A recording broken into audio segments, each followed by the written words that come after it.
Bem-vindos ao canal IFRS Pequenas e Médias Empresas, mais uma iniciativa do Conselho Regional de Contabilidade do Estado de São Paulo para trazer até você, profissional da contabilidade, um conteúdo técnico, efetivamente prático, que possa contribuir rumo à sua carreira da contabilidade internacional.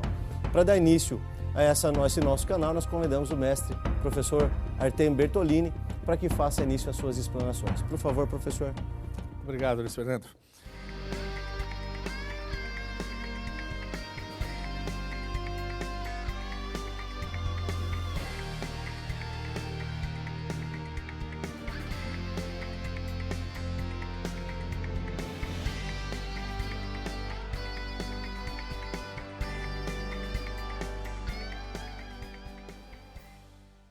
Dando início, então, à nossa apresentação de hoje, vamos falar um pouquinho aqui dos primórdios da contabilidade.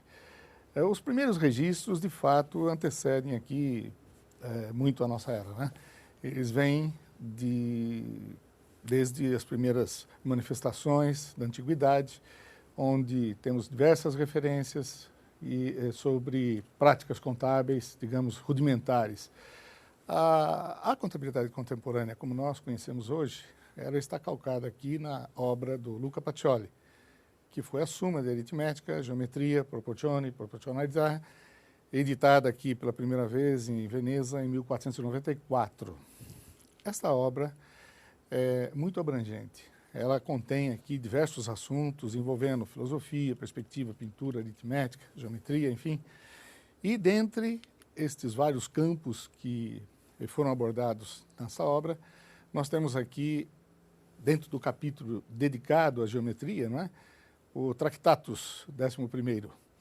E ali os pontos essenciais abrangidos nesta seção da Summa compreende basicamente o seguinte: a metodologia das partidas dobradas. Embora isso não seja de autoria do Luca Pacioli, na verdade, já existem registros anteriores da adoção desta metodologia, mas ele conseguiu fazer isso de uma forma muito criativa e muito bem concatenada nas suas várias peças. Então nós temos os livros mercantis, memorial, diário, razão, os registros relativos às operações com mercadorias e inventário, as contas de lucros e perdas, que na ocasião se chamavam pró e dano, né? A correção dos erros, como vemos aqui já, o estorno existe desde os primórdios da contabilidade, né? E também a formatação sugerida aqui para encerramento das contas. Enfim, a lógica das partidas dobradas permite, portanto, dentre diversas outras informações que são proporcionadas, a visualização da situação financeira, patrimonial de um negócio e a apuração de seus resultados num determinado período. É assim que as duas peças básicas, o balanço patrimonial, ele reflete a posição patrimonial e financeira numa determinada data. Podemos dizer que é uma fotografia, né, estanque num determinado momento, o que está acontecendo com o negócio. E a demonstração de resultados evidencia o lucro ou prejuízo apurado ao final de um determinado período. Isto a gente pode visualizar de uma forma mais próxima aqui à nossa realidade atual, que essa aqui é a representação de um balanço, né? Então nós temos aqui, já na formatação que estamos seguindo aqui com as novas normas. Esse balanço, ele servirá no nosso programa aqui do canal IFRS para pequenas e médias empresas. Este é o balanço que nós utilizaremos ao longo das edições como referência para visualizarmos os tratamentos contábeis e as implicações que temos com as diversas transações. Então ele tem aqui no seu ativo a disposição entre circulante e não circulante por ordem de realização, não é verdade? Então temos aqui, olha, caixa, equivalentes de caixa, contas a receber, estoques, e como não circulante, investimentos em outras sociedades, imobilizado, intangível, enfim. Este é o rol de ativos que vamos encontrar normalmente, comumente, no balanço patrimonial de qualquer empresa. Do lado do passivo, temos aqui também, entre circulante e não circulante, a distribuição das exigibilidades. Então estão aqui fornecedores, empréstimos a pagar, demais obrigações, não é? E, finalmente, a diferença entre o rol de ativos e os passivos, as exigibilidades, a gente tem, então, o patrimônio líquido, que é normalmente formado pelo capital social que iniciou o negócio, né? Ou que vem sendo permanentemente aplicado aqui no negócio, e os resultados da atividade, que é, então, os lucros que são apurados, né? Pode ser prejuízo também, evidentemente, e algumas outras contas de ajustes patrimoniais que podemos ter sob certas condições. Bom, então esses aqui são os exemplos que a gente encontra comumente dentro do balanço patrimonial. E a demonstração de resultados que evidencia o que aconteceu com o período, então ela é também numa forma dedutiva, saindo da receita bruta, aqui já líquida dos impostos incidentes sobre essa receita, o que resulta então na receita líquida, abatida do custo dos produtos vendidos, e nós temos então a primeira apuração de resultados, que seria o que chamamos de lucro bruto.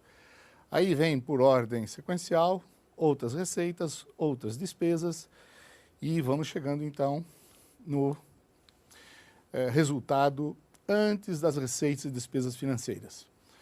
Aí temos o resultado líquido das receitas e despesas financeiras, e chegamos no resultado antes dos tributos sobre o lucro. Imposto de renda, contribuição social sobre o lucro líquido, e chegamos então no resultado líquido das operações continuadas, né? Ou seja, atividades recorrentes daquele negócio. Finalmente, como último item, teríamos aqui o resultado líquido de operações descontinuadas. Aí pode ser alienação de item imobilizado ou de uma participação societária, enfim, itens que anteriormente chamávamos como itens extraordinários. E aí, o resultado líquido final do período, que pode ser lucro ou prejuízo. No nosso exemplo, uma situação de lucro. Bem, então, qual é o papel da contabilidade na nossa atividade econômica, né? Nós podemos ter aqui inúmeras definições sobre o que seria aí a razão da existência da contabilidade.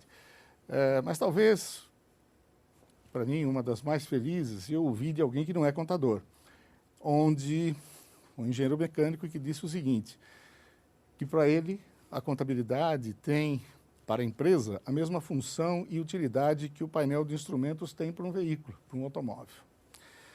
Muito bem. Qual é o sentido desse comentário? Então, diz ele, a propulsão de um automóvel é dada pelo motor, não é? A velocidade que se quer andar é dada pelo acelerador. As direções, conversões, à direita ou à esquerda, enfim, são proporcionadas pelo volante. E por aí afora. Então, para que serve o painel de instrumentos? Visto que ele não tem nenhuma função mecânica no veículo. Quer dizer, o veículo vai, volta, para, em decorrência de funções mecânicas, né, de diversos instrumentos, mas o painel propriamente dito não tem nenhuma função mecânica. Vejamos, está aqui, painel que todo mundo conhece, tem normalmente esse tipo de configuração. Então a gente vê que, apesar de não ter qualquer função mecânica no automóvel, o painel é de fundamental importância, porque permite a dirigibilidade do veículo, não é? É ele que assegura, enfim, ao seu condutor a capacidade de gestão e monitoramento do veículo. Quer dizer, sem o painel à disposição do condutor, dificilmente você conseguiria fazer com que ele seguisse toda a orientação que o condutor quer dar ao veículo. Bem, se nós imaginarmos essa situação, então, num avião a jato, imaginemos aqui um Airbus, um da Embraer, né? Um Boeing, é virtualmente impossível se operar um jato moderno sem se dispor de um instrumento, um painel de instrumentos funcionando perfeitamente bem. Nós não conseguimos decolar esse avião se não tivermos aí o painel funcionando muito bem. Então, a gente pode notar que as demonstrações contábeis para grandes corporações requerem, enfim, um painel de instrumentos mais sofisticado, né? Então, grandes corporações, normalmente com negócios em diversos lugares, em moedas diferentes, inúmeras operações, divisões, enfim, centros de apuração de resultados, elas requerem a adoção das IFRS integrais. E isso requer um painel de instrumentos mais sofisticado, que é como poderíamos dizer que se compararia a um jato moderno. Então, o painel de instrumentos que nós teríamos seria algo relativamente mais simples. Digamos que seja aqui para as PMEs, um painel de instrumentos mais assemelhado ao de um automóvel.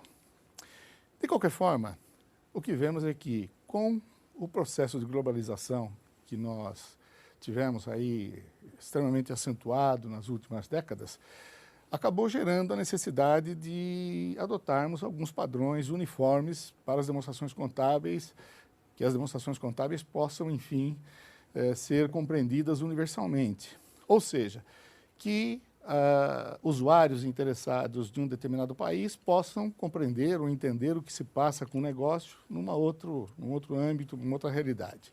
Mas não podemos esquecer que todos os países têm, de modo geral, suas particularidades, seus ambientes culturais distintos, e como a gente pode observar aqui por algumas ilustrações, né?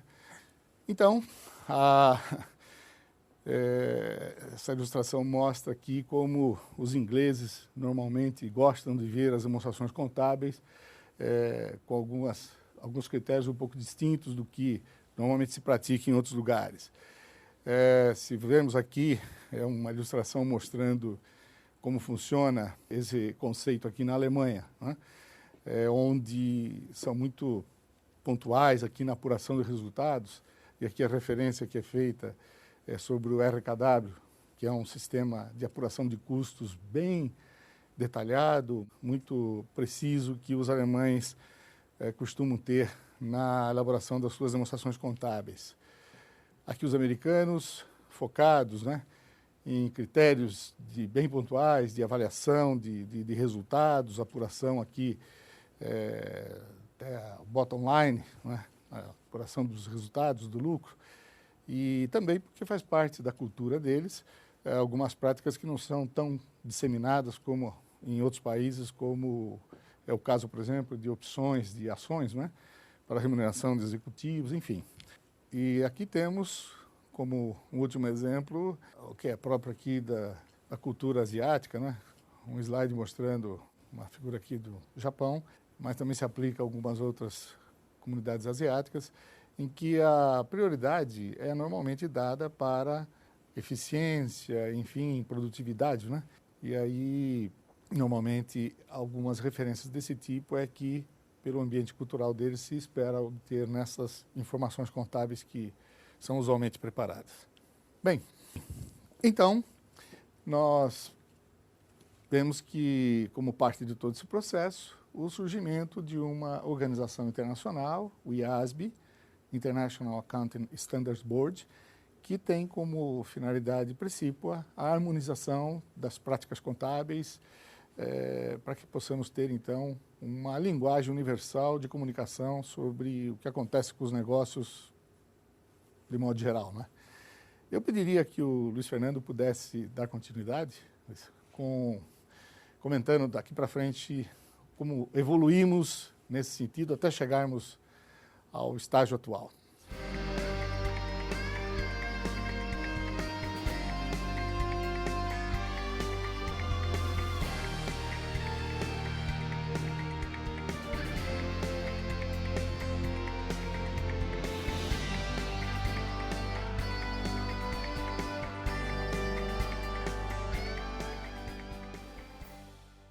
Ok, Bertolini, então, continuando, avançando então sobre essa questão da harmonização, seria impossível, né, harmonizar as normas contábeis sem que nós tivéssemos um norte, alguma entidade, algum organismo que pudesse nos auxiliar nessa regulação.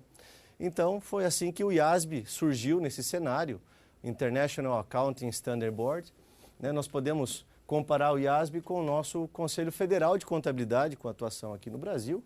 Podemos chamar o IASB de um Conselho Mundial de Contabilidade, né? E a composição do IASB, então, ele tem a fundação com 19 trustees, um deles é um colega brasileiro, um ex-ministro Pedro Malan, que compõe essa fundação. Nós temos também o FRS, o Advisory Council, onde ali nós tivemos um representante dirigindo esse conselho, que que foi o professor Nelson Carvalho. Atualmente, abaixo da fundação do IFRS, do IASB, nós temos o IASB Board com os 14 membros, né, que é com a sua sede em Londres, também como representante brasileiro, no caso, o nosso colega Amaro Gomes, e dali é que vão surgir as normas, né, todas as normas contábeis que valem para o mundo. Dentro dessas normas contábeis, nós temos as IFRICs, podemos dizer que elas são para aplicação para uma quantidade reduzida de empresas. Agora, a maioria das empresas no mundo, que são as pequenas e médias empresas, estavam com uma lacuna. Foi criado, então, o SMEG, a qual nós temos a honra de ter participando desse grupo o professor Bertolini e o nosso colega Rodil, que é um organismo a qual ele vai trazer normas para pequenas e médias empresas, onde nós vamos abranger, então, a massa de empresas que existem no mundo. Aqui vocês têm, então, os pronunciamentos completos do IASB. Aqui é uma versão não traduzida. Essa versão pode ser encontrada dentro do site do IASB. E, seguindo, então, a necessidade de um organismo internacional, nós precisávamos trazer essa realidade para o nosso país. Foi diante dessa demanda que aconteceu a criação do CPC, o Comitê de Pronunciamentos Contábeis. A grande necessidade, a grande sacada do CPC foi de trazer as normas que estavam sendo emitidas pelo IASB e traduzi-las para o nosso padrão. Não só a nossa linguagem, mas traduzir para a nossa realidade. Isso com uma finalidade de aplicação, esse comitê traduzindo essas normas também contribuiria para uma redução de custo e uma aplicação mais célere, né? O Comitê de Pronunciamentos Contábeis é o organismo aqui no nosso país, a qual centraliza a emissão das normas contábeis. Ele não tem um poder normativo, porém o CPC é aquele que vai traduzir as normas, trazê-las para o nosso contexto e depois o Conselho Federal de Contabilidade é que vai emanar essas normas com o poder legal que lhe compete. Temos dentro do CPC muitas entidades representando a sociedade, não é eminentemente um colegiado técnico de profissionais. Só contadores. Ali nós temos os contadores, os técnicos de contabilidade representados, que são os contabilistas, temos os auditores, temos aqueles que vão ser os usuários das informações que nós estaremos elaborando, temos os intermediários que estão nesse processo, a academia representada, a qual vai dar toda uma parte didática dentro desses pronunciamentos e também o governo, que é um usuário da informação contábil. Tudo isso culminando para o processo de convergência mundial, as IFRS. Aqui nós temos o que nós chamamos do IFRS Full, que são todos os pronunciamentos contábeis compilados em uma única obra. Essa obra vocês podem acessá-la dentro do site do Conselho Federal de Contabilidade e ali vocês vão localizar todos os pronunciamentos. E, por conseguinte, foco do nosso canal, nós temos aí os pronunciamentos que são específicos para as pequenas e médias empresas. É onde nós vamos atingir a grande massa, é onde nós teremos, enfim, a aplicação dessas normas numa escala a qual as pequenas e médias empresas poderão fazê-las cumprir. Muito bem, todas essas normas traduzidas e já num contexto próprio para as pequenas e médias empresas vão ser úteis para quem? Atualmente nós temos 200 milhões de habitantes aqui no nosso país. Temos em torno de 2 milhões de empresas ou entidades que serão potenciais usuárias dessas informações. Então, é importante que se traduza normas para pequenas e médias empresas, ao qual vão atender efetivamente a grande maioria das empresas, aquelas empresas que são as maiores empregadoras do nosso país, né? Dentro desse universo de empresas que vão se valer dos nossos serviços com as normas já traduzidas, com as normas já implementadas, nós temos um outro batalhão de pessoas que vão ser os responsáveis pela preparação dessas demonstrações contábeis desse novo formato, que são os 500 mil contabilistas espalhados no nosso país.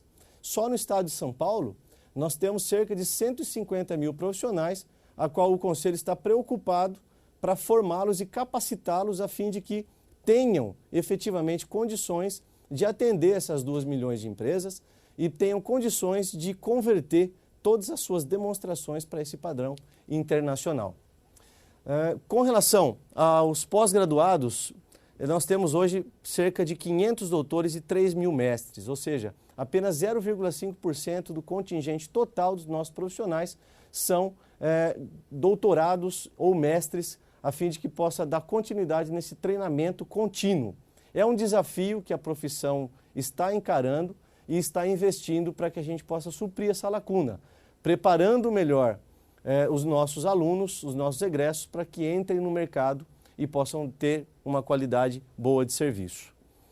Portanto, qual é o nosso maior desafio? O que nós temos de desafio real nesse momento? Nós temos, então, dois grandes desafios que não são distintos entre si. Eles são absolutamente simultâneos e nós temos que atacá-los em conjunto. O primeiro desafio é capacitar os profissionais da contabilidade a fim de que eles possam ter condições de atender a todas essas novas demandas desse cenário mundial que tem apresentado. E capacitar esses profissionais vai além de cursos mero e simplesmente. Nós temos aí toda uma questão cultural a ser enfrentada, toda uma questão de usos e costumes, a qual o IFRS muda conceitos, muda paradigmas. E nós, enquanto Conselho de Contabilidade, estamos muito preocupados com essa situação. E uma prova dessa preocupação é esse canal IFRS, com um conteúdo totalmente prático e focado para preparar os profissionais. Não basta preparar os profissionais para atuarem e para conseguirem dar conta dessa demanda. Há de se falar também que os usuários desse nosso serviço também estejam sensibilizados da necessidade de que as suas demonstrações contábeis também estejam convertidas para padrões internacionais. Então, o trabalho de capacitar os profissionais é o primeiro passo. O segundo passo é informar aos usuários, aos gestores, aqueles que estão administrando entidades, da necessidade de que as suas peças já estejam em padrão internacional. Ok. E como sensibilizar os empresários da necessidade de converter as suas demonstrações contábeis para padrões internacionais? Uma grande vantagem e um aliado que está se descortinando é a questão dos recursos de terceiros, buscar financiamentos, créditos em instituições bancárias, por exemplo. Uma das alternativas que tem se viabilizado é de oferecer a esses empresários que tenham suas peças contábeis já convertidas em padrões internacionais, juros mais baixos, condições de eles buscarem esses financiamentos a juros mais interessantes. Ou até obrigar essas empresas que, quando elas forem até as instituições bancárias buscar esse tipo de financiamento, que um pré-requisito seja efetivamente que elas já estejam com esse padrão internacional adotado na sua contabilidade. É óbvio que os bancos, tendo uma demonstração nesse padrão, terão condição de avaliar muito melhor a empresa, seus ativos, seu passivo e a condição da empresa real. Isso fará com que o banco faça uma análise muito mais profunda e adequada da solidez e da saúde financeira da empresa. Uma outra consequência dessa análise é a redução das garantias. A partir do momento que eu tenho condição de avaliar efetivamente o que a empresa tem e aonde que ela está se posicionando dentro de um mercado, eu consigo saber se ela tem solidez ou não, diminuindo então a necessidade de garantias nesses empréstimos. Também na questão judicial, essa análise fidedigna da situação da empresa pode minimizar demandas ou até suprimi-las. Como assim? Em caso de litígio, onde as empresas tenham ali algum tipo de discussão em que chega aos tribunais e o juiz precisa avaliar a situação de uma empresa para dar o seu parecer, dentro de um padrão internacional, vai ser muito mais fácil, porque a situação é real, é transparente e tem-se uma facilidade para analisar, e isso diminui essa questão das demandas judiciais.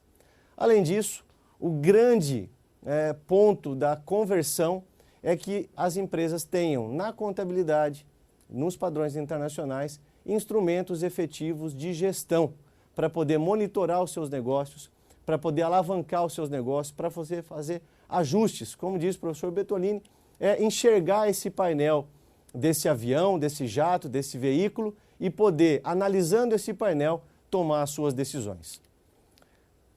E aí vem as perguntas, né? A partir de agora, nós temos duas contabilidades? As empresas vão ter que seguir dois tipos de padrões? A resposta é não. A contabilidade continua a mesma. O padrão internacional vai ter algumas exigências, onde nós temos ali o CPC, que trata das pequenas e médias empresas, foco desse canal para você, profissional, que vai poder elucidar essas novas formas de você poder tratar os assuntos contábeis.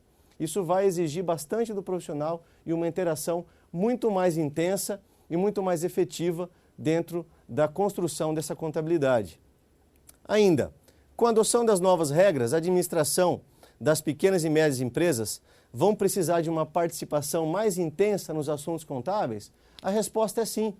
O profissional é que vai ser o responsável técnico pela elaboração das normas, é ele que vai dar o norte. Agora, o gestor, aquele que conhece profundamente o seu negócio, vai precisar estar ombreando o profissional da contabilidade, entendendo toda a sistemática contábil e o contador entendendo toda a operacionalização da empresa, aonde juntos é que vão construir as peças contábeis, enveredando aí sobre N análises que vão ser técnicas e vão ser operacionais.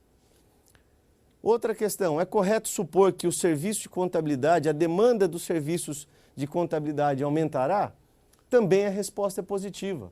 Os profissionais que conseguirem abraçar essa nova sistemática, se debruçar para estudar, se enveredar realmente para entender toda essa nova sistemática das normas internacionais, colherão frutos. As empresas vão enxergar no profissional muito mais um parceiro do que hoje. Isso agregará valor para o profissional, isso acarretará em boas remunerações e as demandas, com certeza, para aqueles bons gestores, vai aumentar a demanda pela procura dos profissionais.